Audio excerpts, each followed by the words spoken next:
আজকে দুবাইতে আপনার 532 না 37 জন ধনকুবের আবিষ্কার হয় বাংলাদেশি। এরা কি হাওয়া দিয়ে টাকা নিয়েছে সবার অগোচরে? এই দেশে যে সিন্ডিকেট বাণিজ্য হয় সবার অগোচরে হয়।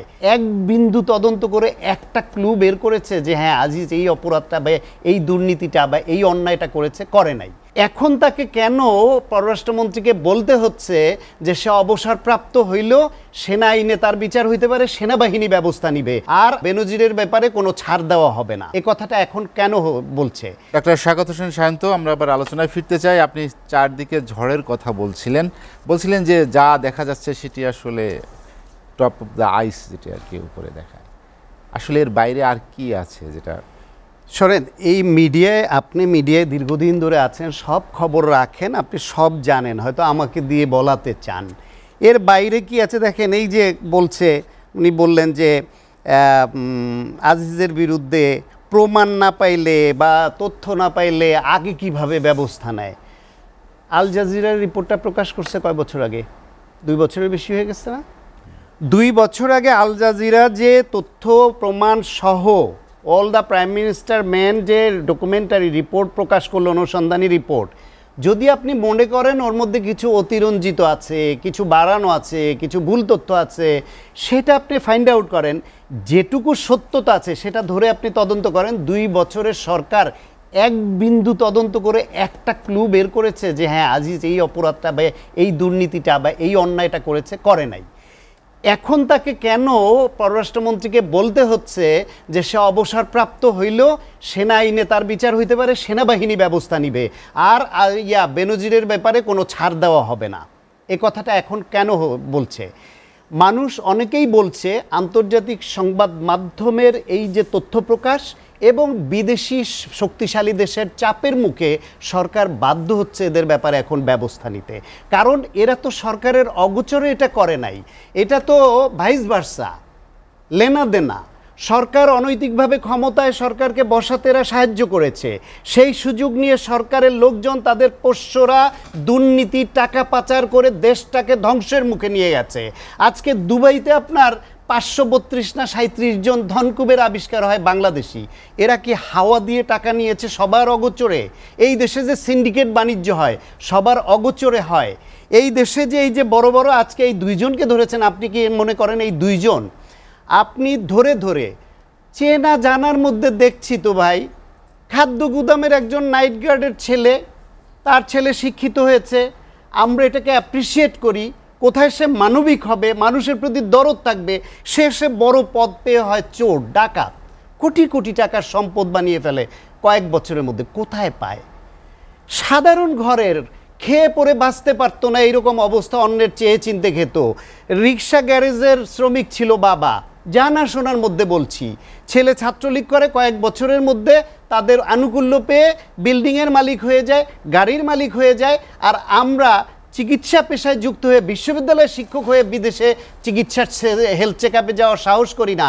তারা এয়ারপোর্টে গিয়ে সেলফি তুলে স্ট্যাটাস দেয়, হেলথ চেক আপের জন্য থাইল্যান্ড যাচ্ছি, ব্যাংকক যাচ্ছি। এই পর্যায়ে দেশটাকে ওনরা চুরি ডাকাতিকে একদম রুট লেভেল পর্যন্ত বিস্তৃত করে নিয়ে গেছে। এটা অস্বীকার করতে পারবে? আজকে এই উন্নয়নের নাম করে মেগা করাপশন, মেগা প্রজেক্ট করে তারা যেই চুরি ডাকাতির পথ খুলে দিয়েছে তার খেসারত মানুষ দিচ্ছে। দেখেন কিভাবে দিচ্ছে। কিছুদিন আগেই, আগের অনুষ্ঠানও আপনার বলেছি আমি যে বাংলাদেশ পরিসংখ্যান ব্যুরো বলছে যে বাংলাদেশে 30% বেশি মানুষ, আপনার 25% মানুষ ধার করে দেনা করে খাদ্যদ্রব্য কিনতে হয়। তাদের খাবার কেনার মধ্যে ইনকাম তাদের হাতে নাই। আজকে বিশ্ব খাদ্য কর্মসূচির আপনার WFP কি বলছে দেখেন, বলছে 2022 সালের তুলনায় 2024 সালে দেশের দারিদ্র্য সীমার নিচে থাকা মানুষের খাবার কেনার খরচ 58% বেড়েছে। 58%। গত ফেব্রুয়ারিতে বাংলাদেশের 17% মানুষ খাদ্য ঝুঁকিতে ছিল। দেশের 68% মানুষ জীবনযাত্রায় ব্যয় কমিয়ে টিকে থাকার চেষ্টা করছে, আর 43% মানুষ বাকিতে খাবার কিনছে। 22% মানুষ স্বাস্থ্য চিকিৎসা বাবদ খরচ কমাতে বাধ্য হয়েছে। 13% মানুষ তাদের সঞ্চয় ভেঙে খাচ্ছে।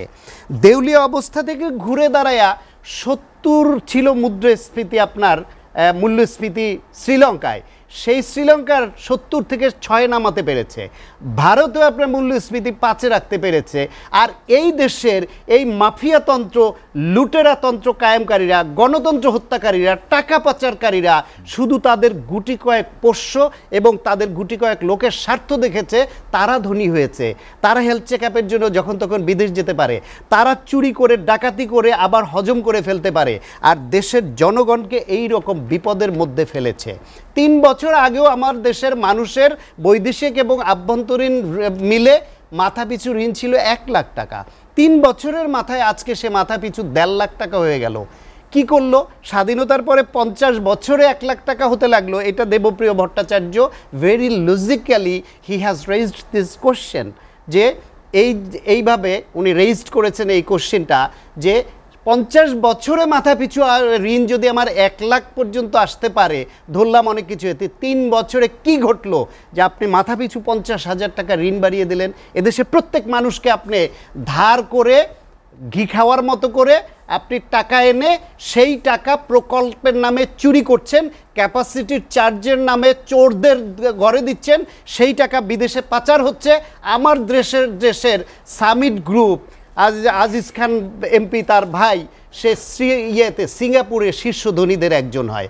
আমার দেশের এস আলম গ্রুপ, তারা এই দেশের ব্যাংকগুলোকে ঝাঁঝরা করে সেই টাকা পাচার করে সিঙ্গাপুরে বিলিয়ন ডলার বিনিয়োগ করে অবৈধভাবে।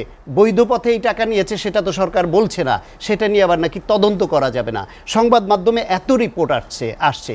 এই দেশের নেতা তাদের আমেরিকায়, আওয়ামী লীগের প্রচার সম্পাদক গোলাপ সাহেবের কতগুলা বাড়ি আবিষ্কার হয় আমেরিকায়, নিউ ইয়র্কে। এই দেশের সাবেক মন্ত্রী আপনার চিটাগাংয়ের ওনার ইয়েতে ব্রিটেনে এরকম শত শত বাড়ি প্রতিষ্ঠান আবিষ্কার হয়। কিভাবে হয়? সব কিছু ওনরাই কেন? ঋণ খেলাপির তালিকা কেন প্রকাশ করে না ওনরা? কেন ধরেন? ওর মধ্যে যদি বিএনপি থাকে, জামাত থাকে, জাতীয় পার্টি থাকে, তাদের ধরেন। বিদেশে সেকেন্ড হোম করাদের তালিকা কেন প্রকাশ করার সাহস নাই? সেখানে ভিন্ন দলের থাকে, তাদেরও আইনের আওতায় আনেন। ধরেন এই যে দুবাইতে 537 জনের কথা যে বলা হচ্ছে আপনার সাংবাদিকদের, আন্তর্জাতিক অনুসন্ধানী সাংবাদিকতার যে প্রজেক্ট, তার আওতায়, এটা তো বাংলাদেশে করে নাই, বিএনপি করে নাই, অন্য কোনো প্রতিপক্ষ রাজনৈতিক দল করে নাই, বিদেশ থেকে হচ্ছে, সাংবাদিকরা বের করছে। তাদের তালিকা কেন প্রকাশ করেন না? কারণ এর মধ্যে সিংহভাগ তাদের দলের নেতা, তাদের কর্মী, তাদের পোষ্য, তাদের অনৈতিকভাবে ক্ষমতায় রাখতে সাহায্য করেছে যে প্রশাসনের লোক, বিচার বিভাগের লোক সহ অবসরপ্রাপ্ত এবং রানিং অনেকে আছে। সেই তালিকা বের হয়ে যাবে বলে ওনারা ভয় পান, এবং ওনারা নিজেরও করেছেন। তালিকাটা প্রকাশ করুন, মানুষের তো এটা জানার অধিকার আছে। ওয়ালটন ফ্রিজ কিনে অনেকের মতো আপনিও হয়ে যেতে পারেন মিলেনিয়াল। সেরা পণ্যের সেরা অফার। ডক্টর স্বাগত হোসেন সায়ন্ত, যেটি নিয়ে আমরা আলোচনা করছিলাম, বিশেষ করে আহসান আব্দুল রহমান বললেন যে সবকিছুর মূল হচ্ছে রাজনীতি। আমাদের রাজনীতিটাই সঠিক পথে নাই বা সঠিক চর্চা হচ্ছে না রাজনীতিতে। ডেফিনেটলি সব কিছুর মূলে রাজনীতি নাই বলে জবাবদিহিতে নাই। দেশে যদি গণতন্ত্র থাকতো, নির্বাচন থাকতো, জবাবদিহিতা থাকতো, তাহলে চোরগুলাও একটু রয়েস হয়ে চুরি করতো, বুঝতো যে আমি তো নির্বাচন আসলে ভোট চাইতে গেলে আমাকে তো এর জবাবটা দিতে হবে। এই মানে বললেন যে কি 2 কান কাটা নাকি বিএনপির নাকি লজ্জা নাই। আমি তো বলি আওয়ামী লীগ করতে হইলে তাদের লজ্জা শব্দটাকে ডিপ ফ্রিজে রেখে আসতে হয়। তা না হলে তারা নিজেরা ভয়াবহ দুর্নীতির সঙ্গে যুক্ত হয়ে নিজ সরকার ক্ষমতা থাকা অবস্থায় মামলা খেয়ে পলাতক থেকে, দৌড়ের উপর থেকে, সেই সব নেতাদেরও দেখি বিভিন্ন টকশোতে গিয়ে গলাবাজি করে। লজ্জা থাকলে এটা পারতো। লজ্জাটাকে ডিপ ফ্রিজে রেখে যারা পারে তারা বড় নেতা। এই যে একটা কথা যেটা বললো যে বিএনপি দুর্নীতি থেকে দেশকে প্রথম চ্যাম্পিয়ন করেছে, 5 বার চ্যাম্পিয়ন হয়েছে বিএনপি সমলে, এই ন্যারেটিভটার একটা এক্সপ্লেনেশন দরকার। এবং এটা ডাহা মিথ্যা, মিথ্যা না শুধু ডাহা মিথ্যা। কিভাবে ডাহা মিথ্যা বলি? 2001 সালে বাংলাদেশ প্রথম দুর্নীতিতে চ্যাম্পিয়ন হয়, 1 নম্বরে হয়। 2001 সালে যে রিপোর্টটা আসে সেই রিপোর্টটা 2000 সালের রিপোর্ট। 2000 সালে দেশে ক্ষমতায় ছিল কে? বিএনপি ছিল, আওয়ামী লীগ ছিল। 2001 সালের অক্টোবরে নির্বাচন হয়েছে, তাহলে প্রথম 6 মাস আওয়ামী লীগ ছিল, পরের 3 মাস তত্ত্বাবধায়ক সরকার ছিল। তারপর বিএনপি ক্ষমতা গ্রহণ করছে 3 মাস থাকতে। তো সে তাইলে 2001 সালের রিপোর্টটা যেটা 2002 সালে প্রকাশিত হলো সেইটারও 6 মাস আওয়ামী লীগের, 3 মাস তত্ত্বাবধায়ক সরকার, সেটা বিএনপির। তাহলে প্রথম 2 বছর গেল হইল গিয়ে আওয়ামী লীগ এবং তত্ত্বাবধায়ক সরকার 3 মাস মিলে তারা দেশকে এই পর্যায়ে এনেছে। বিএনপি আসার পরে এটাও আমি বলবো দুঃখজনক যে তারা দুর্নীতিকে খুব বড়ভাবে দুর্নীতি দূর করতে পারে নাই। তারা কি করছে আমি বলি, বিএনপির আমলে 3 বছর পরপর এরপরও দুর্নীতিতে 1 নাম্বার ছিল, কিন্তু সেই 3 বছরের মধ্যে কি হয়েছে দেখেন। আওয়ামী লীগের আমলে প্রথমে স্কোর ছিল 10-এর মধ্যে 0.4, 0.4, খেয়াল করেন। তারপরের বছর 1.2, তারপর 1.3, তারপর 1.5, তারপর 1.7, তারপর হচ্ছে 2006 সালে স্কোর 2 এবং বিএনপির 3 বছর দুর্নীতিতে 1 নম্বরে থাকলো।